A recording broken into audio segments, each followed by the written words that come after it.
ಇವಾಗ ಗ್ರೀನ್ ಸಿನಿಮಾನ ಅಕ್ಟೋಬರ್ 23 ನೋಡಿದಾಗ ಒಂದು ಕ್ಲಾರಿಟಿ ನಮ್ಗೆ ಸಿಗುತ್ತೆ. 24 ಅಲ್ಲಲ್ಲ ಒಂದೇ ದಿನ ಮಾರ್ನಿಂಗ್ ಶೋ, ಮಧ್ಯಾಹ್ನ ಶೋ, ಸಂಜೆ ಶೋ, ರಾತ್ರಿ ಶೋ ನೋಡಿ ಬೇರೆ ಬೇರೆ ವೈಬ್ ಕೊಡುತ್ತೆ ನಿಮ್ಗೆ. I am not joking. ಅದು ನಾವು ಈಗ್ಲೇ ಹೇಳ್ಬಿಟ್ರೆ ಸಿನಿಮಾ ವೈಬ್ ಚೇಂಜ್ ಆಗುತ್ತೆ ಅಂತಂದ್ರೆ ಅಲ್ಲೇನೋ ಇರ್ಬೇಕು ಅಂದ್ರೆ ಕಥೆನ ನಾವು ಫಸ್ಟ್ ಅರ್ಥ ಮಾಡ್ಕೊಳ್ಳೋ ರೀತಿ ಚೇಂಜ್ ಆಗುತ್ತಾ. ಟ್ರೈಲರ್ ಅಲ್ಲಿ ಒಂದು ವರ್ಡಿಂಗ್ಸ್ ಇದೆ, the only way to understand the story is to watch it from the beginning ಅಂತ. ಸೊ ಅಲ್ಲೇ ಹಾಕಿದೀವಿ ಅದನ್ನು. ಸೊ ಫುಲ್ ಎಂಡ್ ಆದ್ಮೇಲೆ, ಎಂಡಲ್ಲಿ ಏನು ಅಂತ ವಿಷಯ ಗೊತ್ತಾದ್ಮೇಲೆ ಅವಾಗ ನೀವು ಫಸ್ಟ್ ಇಂದ ಕ್ಲಾರಿಟಿಯಲ್ಲಿ ನೋಡ್ತೀರಾ. ಇದು ಸ್ವಲ್ಪ ನಮ್ಮ ಉಪೇಂದ್ರ ಸ್ಟೈಲ್. ಉಪೇಂದ್ರ ಅವ್ರು ಹೆಂಗ್ ಮಾಡ್ತಾರೆ ಸಿನಿಮಾಗಳು, ನೀವ್ ಸರಿ ನೋಡಿದ್ರೆ ಮತ್ತೆ ತಿರುಗಿಸಿ ಇನ್ನೊಂದು ನೋಡಿದಾಗ ಇನ್ನೊಂದು ಹೊಸ ಒಂದು ಅರ್ಥನೇ ಕೊಟ್ಟಿರುತ್ತೆ. ಅಥವಾ ನೀವು ಯಾವ್ದೋ ಸ್ಟಾರ್ಟಿಂಗ್ ಅಲ್ಲಿ ನೋಡಿದ ಸೀನು ಲಾಸ್ಟ್ ಅಲ್ಲಿ ಅರ್ಥ ಆಗುತ್ತೆ, ಆ ಸೀನ್ ಹೆಂಗ್ ಕನೆಕ್ಟ್ ಆಗಿರ್ಲಿಕ್ಕೆ, ಓ ಇದು ಅಲ್ಲಿ ಮಿಸ್ ಆಗುತ್ತಾ, ಓ ಇಲ್ಲಿ ಬರ್ತಾ ಇದೆ. ಹಾ, ಸೊ ನೀವು ಆಗ ಮತ್ತೆ ಇನ್ನೊಂದ್ಸರಿ ನೋಡ್ತೀರಾ. ಅಷ್ಟು ಎಫೆಕ್ಟಿವ್ ಆಗಿ ಸೀನ್ಸ್ ನ ಇಟ್ಕೊಂಡು ಹೋಗಿದ್ರೆ, ಆ ಕಥೆನ ಎಣ್ಕೊಂಡು ಹೋಗಿದ್ದಾರೆ. ಸೊ ಅದು ತುಂಬಾ ಇಂಪಾರ್ಟೆಂಟ್ ಗ್ರೀನ್ ಅಲ್ಲಿ. ಈಗ ನಿಶಾಂತ್ ಸರ್ ಬಂದಿದ್ದಕ್ಕೊಂದು ಬಲವಾದ ಕಾರಣ ಇರುತ್ತೆ. Gunadhya productions it's a very big productions. By the way ಅವ್ರು ಬಂದು ನಮ್ಮನ್ನು ಪ್ರೆಸೆಂಟ್ ಮಾಡ್ತಾರೆ ಅಂದಾಗ ಅವ್ರಿಗೆ ಗಟ್ ಫೀಲಿಂಗ್ ನೋಡಿ. ಆಗ್ಲೇ ಇನ್ಫ್ಯಾಕ್ಟ್ ಬೇರೆ ಇಂಟರ್ವ್ಯೂಲ್ ಹೇಳಿದ್ದಾರೆ, ಎಲ್ಲ ಮುಗಿದಿರೋ ಸಿನಿಮಾಗೆ ನಮಗೆ ಕೆಲಸ ಇರಲ್ಲ ಅಂತ. ಇನಿಷಿಯಲಿ ಇದ್ದಾಗ ಈ ಪ್ರಾಸೆಸ್ ಏನಿರುತ್ತೆ, ಯಾಕಂದ್ರೆ ಹೂಡಿಕೆ ಮಾಡೋರು ಯಾರು, ಇನ್ವೆಸ್ಟರ್ಸ್ ಯಾರು, ಏನು ತಂದು ಒಂದಷ್ಟು ವಿಚಾರಗಳಿರುತ್ತೆ ತಲೆಯಲ್ಲಿ. ಕೊನೆಗೆ ಬಂದಾಗ ಏನಪ್ಪ ನಾನೇನು ಮಾಡಕ್ ಸಾಧ್ಯ ಅಂದಾಗ ಆ ಜಡ್ಜ್ಮೆಂಟ್ ಅಲ್ಲಿ ಬಂದ್ರಲ್ಲ, no let us do take this forward, ಇದನ್ನ ಮುಂದಕ್ಕೆ ತಗೊಂಡೋಗೋಣ, ನಾವು ಜೊತೆ ನಿಂತ್ಕೋತೀವಿ ಅಂತ ಹೇಳಿದಾಗ big thanks to Gunadhya production, Nishanth sir. More power to us. ಹೇಗೆ ಸರ್ ವಿಜಯ್ ಸರ್ ಮುಂಚೆ ಪರಿಚಯ ಇದ್ರಾ? ಹೇಗೆ? ಇಲ್ಲ, ವಿಜಯ್ ನನ್ಗೆ ಪರಿಚಯ ಆಗಿದೆ ನನ್ನ one of the common friends ಇಂದ. ಸೊ ಅವ್ರು ಮಾರ್ಕೆಟಿಂಗ್ ಅಲ್ಲಿದ್ದಾರೆ. ಸೊ ಹಾಗಾಗಿ ಅವ್ರು ಯೂತ್ ಸಿನಿಮಾ ಮಾರ್ಕೆಟಿಂಗ್ ಮಾಡಬೇಕು ಅಂತ ಅವ್ರು ಜಾಯಿನ್ ಆದಾಗ ಅವ್ರು ನನಗೆ ಈ ಸಿನಿಮಾ ಹೇಳಿದ್ದು. ನನ್ನ ಸಿನಿಮಾ ಇನ್ನೇನು ರಿಲೀಸ್ ಬರ್ತಿದೆ, ನಾವೀಗೆಲ್ಲ ನಮ್ಮೆಲ್ಲಾ ಟೈಮ್ನ ಅದಕ್ಕೆ ಕೊಡ್ತಾ ಇದ್ವಿ. ಆ ಮಧ್ಯದಲ್ಲಿ ಬಂದಿದ್ದು. ಸೊ ಹಾಗಾಗಿ ನಮ್ಮ ಮುಂಚೆನೇ ಹೇಳಿದ್ದೆ ಇನ್ನೊಂದು ಇಂಟರ್ವ್ಯೂಲಿ, ತಳ್ಬಿಡೋಣ ಹೆಂಗಾದ್ರು ಅನ್ನೋ ತರ ಇತ್ತು. ಬಟ್ ಸಿನಿಮಾ ನೋಡಿದ್ಮೇಲೆ ಅಂತೂ ತಳಕ್ ಆಗ್ಲೇ ಇಲ್ಲ, ಪಾಯಿಂಟ್ ಅದು. ಸೊ ಒಂದು ಕನ್ನಡ ಸಿನಿಮಾ, ಒಂದು ಡೆಬ್ಯೂಟೆಂಟ್ ಡೈರೆಕ್ಟರು, ಲಿಮಿಟೆಡ್ ಸ್ಪೇಸ್ ಅಲ್ಲಿ, ಅಂದ್ರೆ ಲಿಮಿಟೆಡ್ ಆಕ್ಟರ್ಸು, ದೊಡ್ಡ ಸ್ಟಾರ್ಸ್ ಇದಾರೆ ಅಂತಲ್ಲ, ಬಟ್ ಯಾರು ಬೇಕು ಕರೆಕ್ಟ್ ಆಗಿದ್ದಾರೆ ಅವರು. ಅಂಡ್ ಅದನ್ನ ಒಂದು ಕಾಡಲ್ಲಿ ಹೇಳಿರೋ ಕತೆ, ಕಾಡನ್ನೇ ಮಧ್ಯ ಇಟ್ಕೊಂಡು ಹೇಳುವಂತ ಕತೆ. ಇಟ್ಸ್ ವೆರಿ ಚಾಲೆಂಜಿಂಗ್ ಒಂದು. ಹಂಗಂತ ಹೇಳಿ ಅವರು ಚಾಲೆಂಜಿಂಗ್ ಆಗಿ ಮಾಡಿದ್ದಾರೆ ಸಿನಿಮಾ. ಈಗ ನಾನು ನೋಡಿದೀನಿ, ಈಗ ರಿಲೀಸ್ ಮಾಡ್ತೀನಿಲ್ಲ, ಅಷ್ಟು ಅವಾರ್ಡ್ಸ್ ಬಂದಿದೆ ಅದರಲ್ಲಿ. ಅವಾರ್ಡ್ಸ್ ಬಂದಿರೋದು ಗ್ರೇಟ್. ಒಂದ್ ಕಡೆ ನನ್ ನಾಮಿನೇಷನ್ ಆಗಿದೆ, ಐಫಾದಲ್ಲಿರೋ ನಾಮಿನೇಷನ್ ಆಯ್ತು ಅಂದ್ರೆ ನಾವ್ ಎಷ್ಟು ಪ್ರೌಡ್ ಫೀಲ್ ಮಾಡ್ತೀವಿ. ಅಂತಾರೆ ವರ್ಲ್ಡ್ ವೈಡ್ ಅಲ್ಲಿ ನಿಮ್ಗೆ ನಾಮಿನೇಟ್ ಅಲ್ದಿರ ರೆಕಗ್ನೈಸ್ ಆಗಿದೆ, ಅದು ಅವಾರ್ಡ್ಸ್ ಬಂದಿದೆ ಅಂದಾಗ they should be something different ಅಲ್ಲ. ಸೊ ಅದನ್ನ ತಲೆಯಲ್ಲಿ ಇಟ್ಕೊಂಡು ಹೋಗಿ ನೋಡಿದ್ದಷ್ಟೇ. ಅದು ಆಚೆ ಬರೋಷ್ಟ್ರಲ್ಲಿ ಆಲ್ರೆಡಿ ಡಿಸೈಡೆಡ್, ಓಕೆ ಇದನ್ನ ತಗೊಳ್ಳೋಣ ಥಿಯೇಟರ್ಗೆ ಅಂತ. ಅಂದ್ರೆ ಅಷ್ಟು ನೀಟಾಗಿ ಮಾಡಿದ್ದಾರೆ. ಎಲ್ಲೂ ಕೂಡ ನಂದೇ ದುಡ್ಡು, ನಂಗೆ ಇಷ್ಟ ಬಂದಿದ್ದೆ ಮಾಡ್ತೀನಿ ಅನ್ನೋಂಥದ್ದು ಯಾವುದೂ ಇರ್ಲಿಲ್ಲ.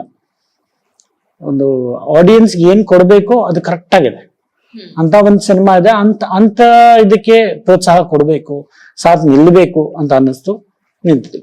ಸರ್ ಈಗ ಅವಾರ್ಡ್ಸ್ ಬಂದಿದೆಯಲ್ಲ, ಅಲ್ಲೆಲ್ಲ ಕನ್ನಡ ಲ್ಯಾಂಗ್ವೇಜ್ ಅಲ್ಲೇನೆ ಪ್ಲೇ ಮಾಡಿರೋದಾ? ಖಂಡಿತ ಮೇಡಮ್. ಹೇಗೆ ಸರ್ ಅವ್ರಿಗೆಲ್ಲ ಸಬ್ಟೈಟಲ್ ಸೇಮ್. ಇವಾಗ ನೀವು ಬೇರೆ ಲ್ಯಾಂಗ್ವೇಜ್ ಇವತ್ತು ನಮ್ಮ ಸಿನಿಮಾಗಳು ಹೆಂಗ್ ನೋಡ್ತೀರಾ, ಸಬ್ ಟೈಟಲ್ ಅಲ್ಲಿ ಅರ್ಥ ಮಾಡ್ಕೊತೀರಲ್ಲ, ಹಂಗೇನೆ.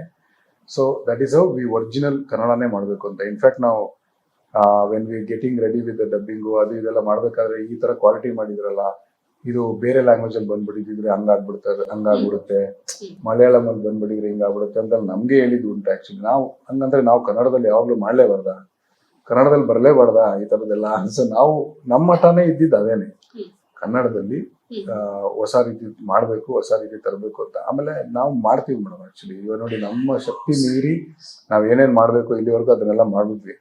ಬಟ್ ಇಲ್ಲಿವರೆಗೂ ಬಂದ ಮೇಲೆ ಇವಾಗ ಸರ್ ಬಂದು ಮುಂದಕ್ಕೆ ತಗೊಂಡ್ ಹೋಗ್ತಿದ್ರಲ್ಲ, ಅದು ಅನದರ್ ಒಂದು ಬಿಗ್ ಸ್ಟೆಪ್. ಅದು ನೋಡಿದ್ಮೇಲೆ ಅವರ ಕ್ಲಾರಿಟಿಲಿ ಬಂದ್ರಲ್ಲ, ನನ್ಗೆ ಅವತ್ತೇ ಡೇ ಒನ್ ಅದಕ್ಕೆ ನಾನು ಡೌಟ್ ಅಲ್ಲಿ 2-3 ಸಲ ಕೇಳಿದೆ, ಸರ್ ಎಸ್ ಅಲ್ವಾ ಅಂತ. ಬಿಕಾಸ್ ಅವ್ರೊಂದು ಕ್ಯಾಸ್ ಅಲ್ಲಿ ಇದ್ರು. ಯಾಕಂದ್ರೆ ಸಿನಿಮಾ ಒಂದು ಇಂಪ್ಯಾಕ್ಟ್ ಕೊಟ್ಬಿಡುತ್ತೆ ನೋಡಿದ್ಮೇಲೆ. ಆ ಇಂಪ್ಯಾಕ್ಟ್ ಅಲ್ಲಿ ಇರೋ ಟೈಮಲ್ಲಿ ನನಗೆ ಅದು ಹೇಳಿದಾಗ ದಟ್ ಇಸ್ ವೆನ್ ನನಗೆ ಅವಾಗ ಇನ್ನೊಂದು ಬಲ ಸಿಕ್ದಂಗಾಯ್ತು. ಯಾವಾಗ ಅವಾರ್ಡ್ಗಳು ರೆಕಗ್ನೈಸೇಷನ್ ಸಿಕ್ತು ನನಗೆ, ಯಾವಾಗ ನನ್ನ ಕೆಲಸಕ್ಕೆ ಒಂದು ವ್ಯಾಲ್ಯೂ ಬಂದಂಗಾಯ್ತು. ಬಟ್ ಸರ್ ಎಲ್ಲ ಬಂದ್ಮೇಲೆ ಇಟ್ ಈಸ್ ಲೈಕ್ ಓಕೆ, ನಾವು ಐ ಕ್ಯಾನ್ ಗೋ.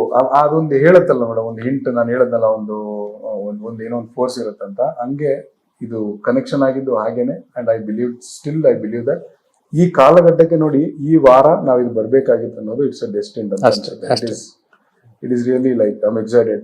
ನಮ್ ಜನ ನೋಡ್ಬೇಕು, ಅವ್ರು ಇದನ್ನ ಮುಂದೆ ತಗೊಂಡೋಗ್ಬೇಕು ಮೇಡಮ್. ಇದಾವ್ದು ನಮ್ಮ ಹುಡುಗನ್ ಸಿನಿಮಾ, ನಮ್ಮ ಸಿನಿಮಾ ಇದಂತ ತಗೊಂಡೋಗ್ಬೇಕು ಅಷ್ಟೇ. ಬೇರೆ ಬೇರೆ ದೇಶದಲ್ಲಿ ಪ್ಲೇ ಆದಾಗ ಏನು ಅವ್ರು ಕೊಟ್ಟಂತ ಕಾಂಪ್ಲಿಮೆಂಟ್ ನನಗೆ ಕ್ಲಾರಿಟಿ ಸಿಕ್ತು, ಅದು videos. ನೋಡ್ಬೇಕಂತ ಯಾವ ತರ ಹೇಳ್ತಾ ಇದ್ರು ಅಲ್ಲಿ? ದೇವರ ಲೈಕ್ ಸಖತ್ ಇದರಲ್ಲಿ ವಿಶ್ ಮಾಡಿದ್ರು ನನಗೆ ಆಕ್ಚುಲಿ. ಅಂದ್ರೆ how did you crack that to tell this kind of a subject? ಈ ತರ ಒಂದು ಥ್ರಿಲ್ಲಿಂಗ್ ಅಲ್ಲಿ ಹೇಳ್ಬೇಕನ್ನೋ ವಿಚಾರನ ಹೆಂಗ್ ಕ್ರ್ಯಾಕ್ ಮಾಡಿದ್ವಿ ಅಂತ ಕೇಳಿದ್ರು ನನಗೆ ಅವ್ರು ಕೇಳಿದ್ಮೇಲೆ ಗೊತ್ತಾಯ್ತು ಇದು ತುಂಬಾ ದೊಡ್ಡ ವಿಷಯ ನಾನು ಕ್ರ್ಯಾಕ್ ಮಾಡಿದೀನಿ ಅಂತ. ಹಂಗಂತ ನನಗೆ ಇಂಪ್ಯಾಕ್ಟ್ ಗೊತ್ತಿರ್ಲಿಲ್ಲ ಅಂತಲ್ಲ, but when I was writing only I knew. ಅದೇ ನಾನು ಅವಾಗಲೇ ಹೇಳ್ದಂಗೆ ಕನ್ಫ್ಯೂಸ್ ಆರ್ ಕನ್ವಿನ್ಸ್ ಇದೆರಡಿತ್ತು ನನ್ನಲ್ಲಿ. ನಾನು ಕನ್ಫ್ಯೂಸೇ ಮಾಡ್ಕೊಂಡು ಹೋಗ್ತಿದ್ದೆ. ಕನ್ವಿನ್ಸ್ ಮಾಡೋ ಆ ಒಂದು ಪ್ರಾಸೆಸ್ ಅಲ್ಲಿ ಇರ್ಲಿಲ್ಲ ನಾನು. ಡಬ್ಬಿಂಗ್ ಅವರು ಇರ್ಲಿಲ್ಲ. ಬಿಟ್ಬಿಡೋಣ, ಅವ್ರ ಥಾಟಿಗೆ ಬಿಟ್ಬಿಡೋಣ ಅಂತಾನೆ ಡಿಸೈಡ್ ಆಗ್ಬಿಡುತ್ತೆ.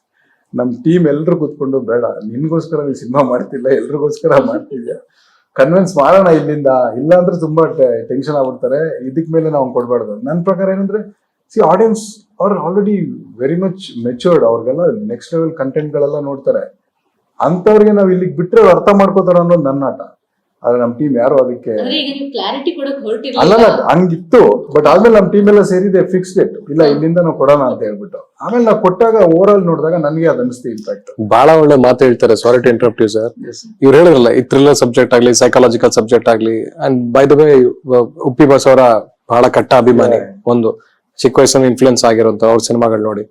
ಸರ್, ನಾವ್ ಇವತ್ತು ಕನ್ನಡದಲ್ಲಿ ನಾವ್ ಇದನ್ನ ಮಾಡ್ಲಿಲ್ಲ ಅಂದ್ರೆ ನಾಳೆ ನಂತರ ಯಾರೋ ಒಬ್ಬ ಹುಡುಗ ಬರ್ತಾನೆ, ಆ ನಿರ್ದೇಶಕ ಮಾಡ್ತಾನೆ, ಅವತ್ ನನಗದು ಗಿಲ್ಟ್ ಕಾಡ್ಬಾರ್ದು, ನನಗೆ ರಿಗ್ರೆಟ್ಸ್ ಬರ್ಬಾರ್ದು. ಏನಪ್ಪಾ ನಾನ್ ಮಾಡ್ಬೇಕು ಅನ್ಕೊಂಡಿದ್ದಲ್ಲ ಅಂತ. ಕಷ್ಟನ ಸುಖನ ಮಾಡ್ಬಿಡಕ್ sir. If not me somebody else. ಇವತ್ತು ಇವರು, ನಾಳೆ ಮತ್ತೊಬ್ರು. ಸೊ ಇಲ್ಲಿಂದ ಶುರು ಆಗ್ಲಿ ನಮ್ಮಿಂದಾನೆ ಅನ್ನೋದು ಒಂದು ಮಹದಾಕಾಂಕ್ಷೆ ಅಷ್ಟೇ. ನಾ ಹೇಳಿದ್ನಲ್ಲ, ಆನೆ ಬಲ ನಮ್ ಜೊತೆಲಿರೋದು. ಓಕೆ.